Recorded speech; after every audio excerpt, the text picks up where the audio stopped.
Something interesting has been happening lately. The idea of being undercover rich is suddenly everywhere.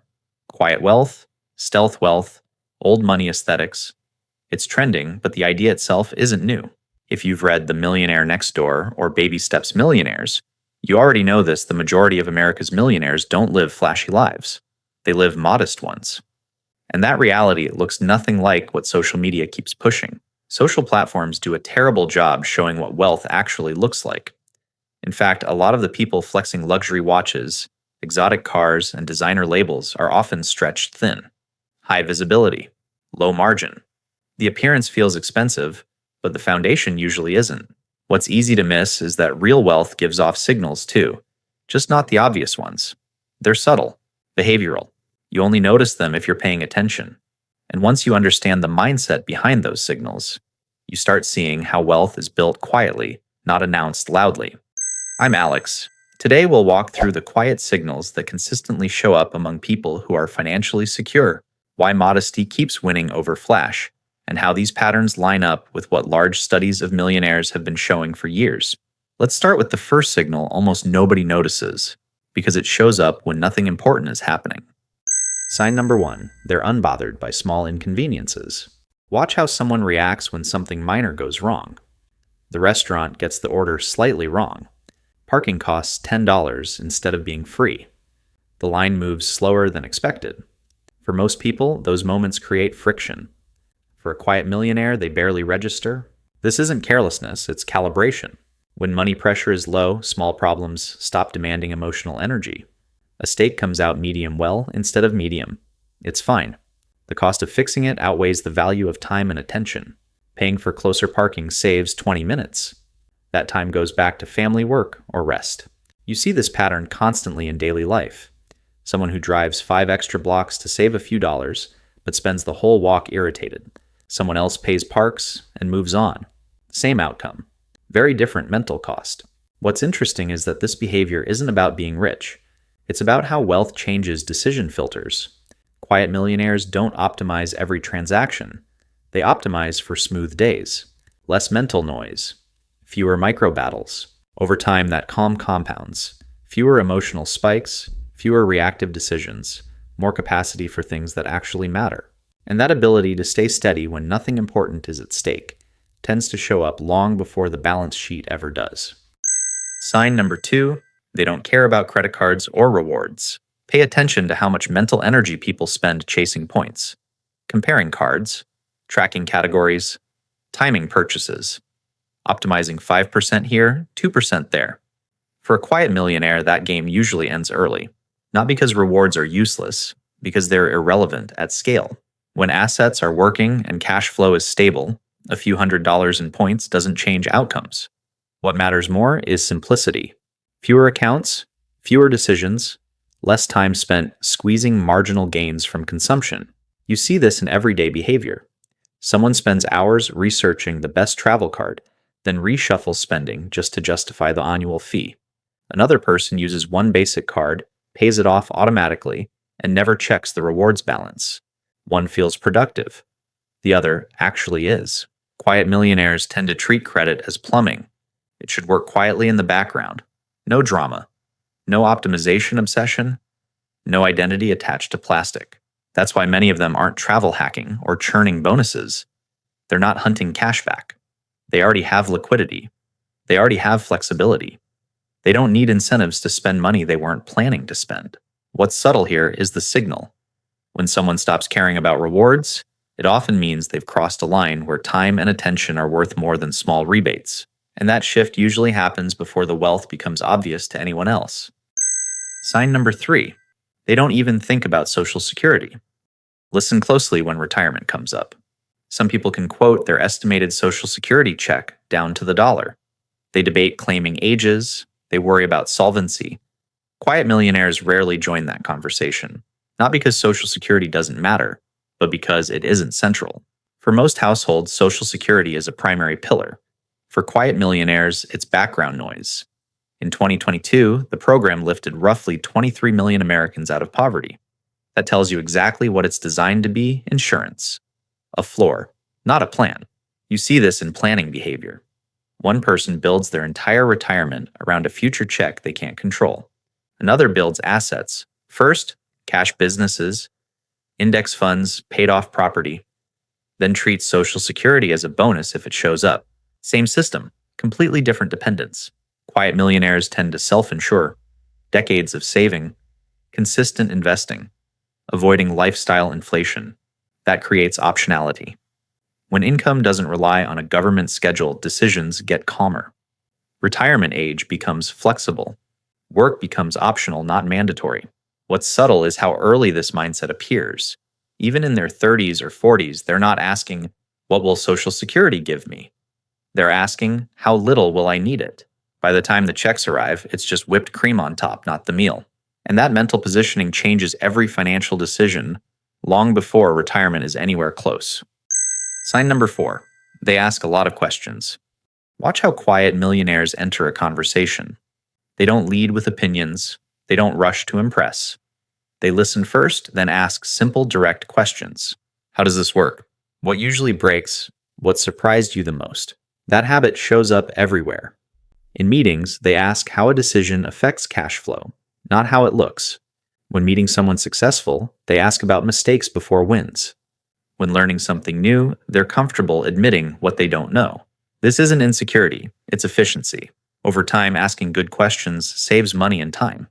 It prevents bad hires. It avoids unnecessary risk. It surfaces second-order effects most people miss because they're busy talking. People who've spent years around CEOs, founders, or quietly wealthy operators notice the same pattern. The richest people in the room are often the calmest. No rush, no posturing, just steady curiosity. Contrast that with someone who always needs to sound informed. They speak more than they learn. They protect ego instead of information. And they usually repeat the same mistakes. Quiet millionaires flip that script. They place themselves slightly below the room, not above it. That position makes learning constant. What's subtle is that this habit compounds quietly. Every good question pulls forward better decisions. Fewer errors, less rework, more clarity. Long before wealth shows up on paper, it shows up in how someone listens and what they choose to ask next. Sign number 5, they invest in themselves. Quiet millionaires don't just invest money, they invest capacity. Early on, that usually looks boring. Courses, certifications, licenses, skills that increase usefulness at work or reduce dependence on one employer. While others chase hot assets, they're upgrading the person who earns and manages the money. You see it in real life all the time. One person stays stuck at the same income for a decade, hoping raises will fix it. Another spends evenings learning a new skill, earning a credential, or improving communication. 5 years later, the gap isn't subtle. What's important is where the return shows up. Investing in yourself doesn't always pay immediately. It shows up as better decisions, higher leverage, more trust from clients or employers, fewer dead ends. In the original examples, some of the biggest financial turning points didn't come from stocks or real estate. They came from education that improved judgment and competence. That snowballs. Better judgment leads to fewer mistakes. Fewer mistakes protect capital. Protected capital compounds. Quiet millionaires understand this early. Markets fluctuate, skills travel, credentials don't crash overnight. Knowledge keeps paying even when conditions change. What's easy to miss is how this investment feels at the time. It looks like cost, like delay, like saying no to something fun now in exchange for something vague later. But over time, that later becomes optionality. More choices, more income paths, more resilience. Long before the portfolio grows, the person does. Sign number 6, they share knowledge. Quiet millionaires don't hoard what they've learned. They pass it on calmly without drama and without trying to control the outcome. This usually shows up in ordinary moments. A conversation with a younger coworker about avoiding lifestyle inflation. A dinner table explanation of why debt feels heavier than it looks. A parent walking through a budget instead of just paying for mistakes. There's a reason this matters. Studies on generational wealth show a harsh pattern. About 70% of wealth disappears by the second generation, and roughly 90% by the third. Not because of luxury spending, but because the thinking behind the money never transfers. Quiet millionaires understand that money without context is fragile. So they explain process, not just results. Why patience mattered. Why certain opportunities were ignored. why slow decisions protected them when fast ones looked tempting. You'll notice what they don't do. They don't brag, they don't lecture, they don't gatekeep knowledge to feel superior. They share because they remember what confusion felt like early on. This habit also reinforces their own discipline. Teaching forces clarity. Explaining exposes weak logic. Repeating the fundamentals keeps behavior aligned. What's subtle is that sharing knowledge isn't generosity alone. It's preservation. Values travel further than dollars ever can. And when those values stick, wealth stops being a one-generation accident and starts becoming something that lasts. Sign number 7. They do service for others. Quiet millionaires often have a strange advantage that doesn't show up on spreadsheets. They have margin. And margin creates space to think beyond themselves. You notice it in small, unannounced ways. They volunteer without turning it into an identity. They show up early to help set up. They stress over finding a thoughtful gift, not an expensive one. They have time to bake the cake, attend the fundraiser, or help a neighbor move because their life isn't running at maximum financial pressure. This isn't about being morally superior, it's structural. When your bills are covered and your future is stable, generosity stops feeling risky. Helping doesn't threaten survival.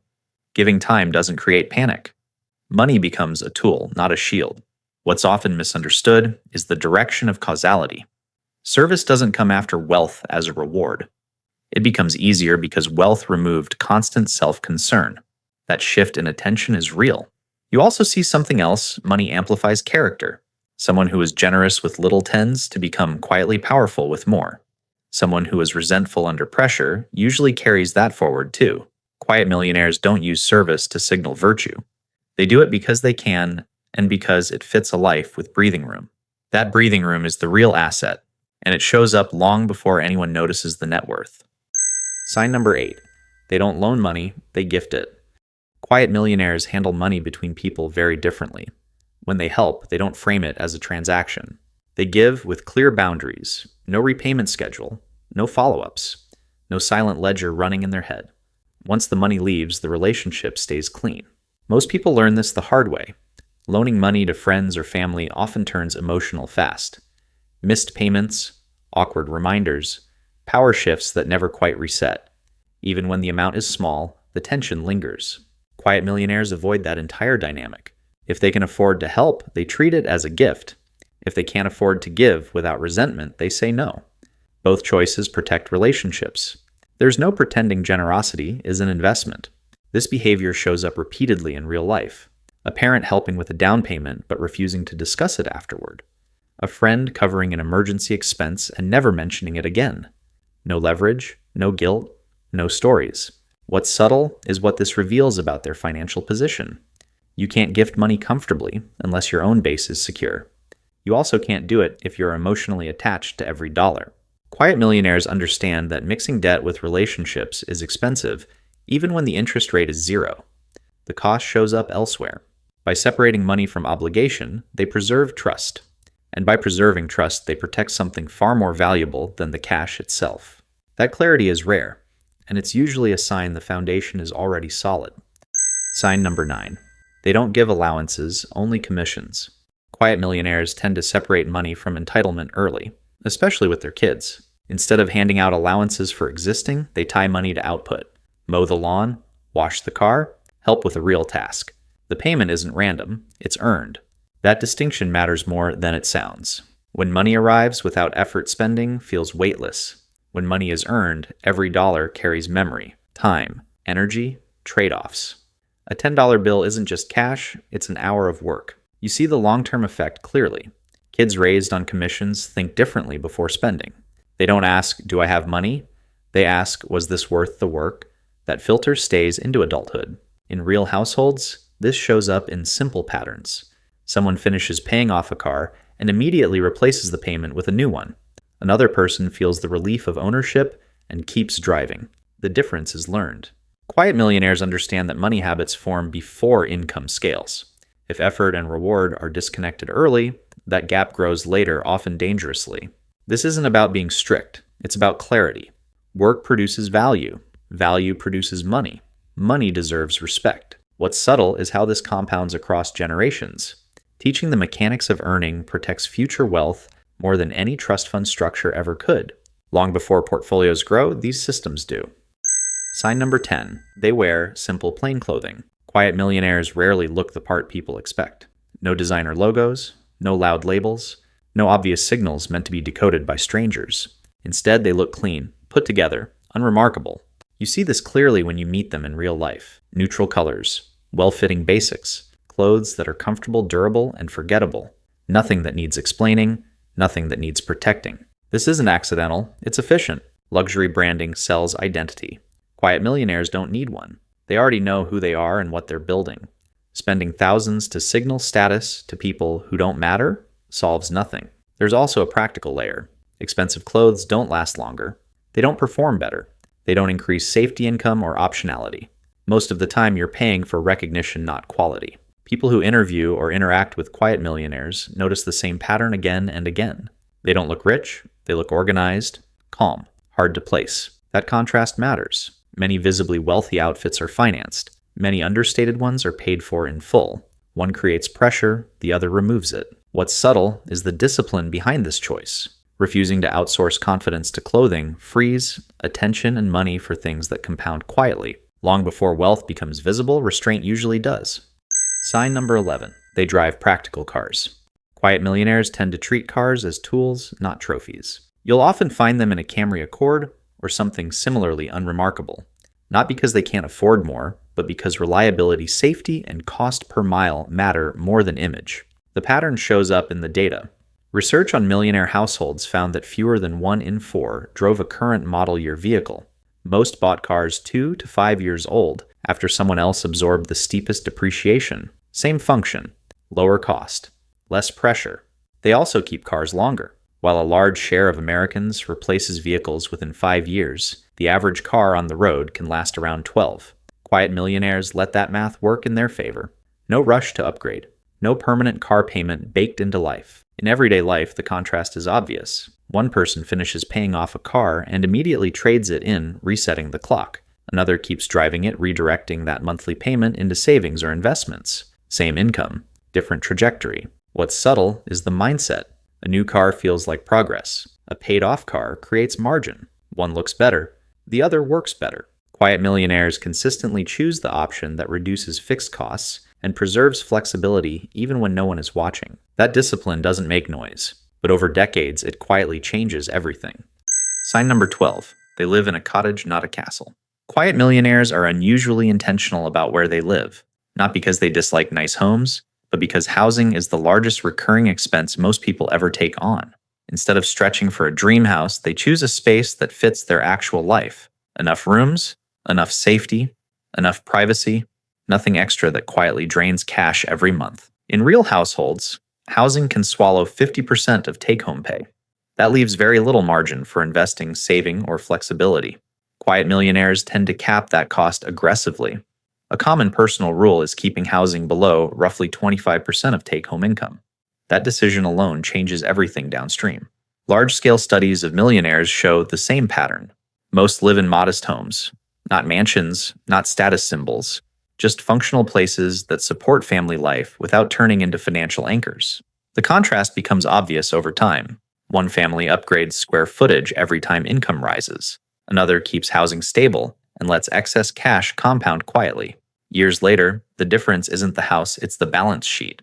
What's subtle is the trade-off they accept early. Less impressiveness today for far more freedom later.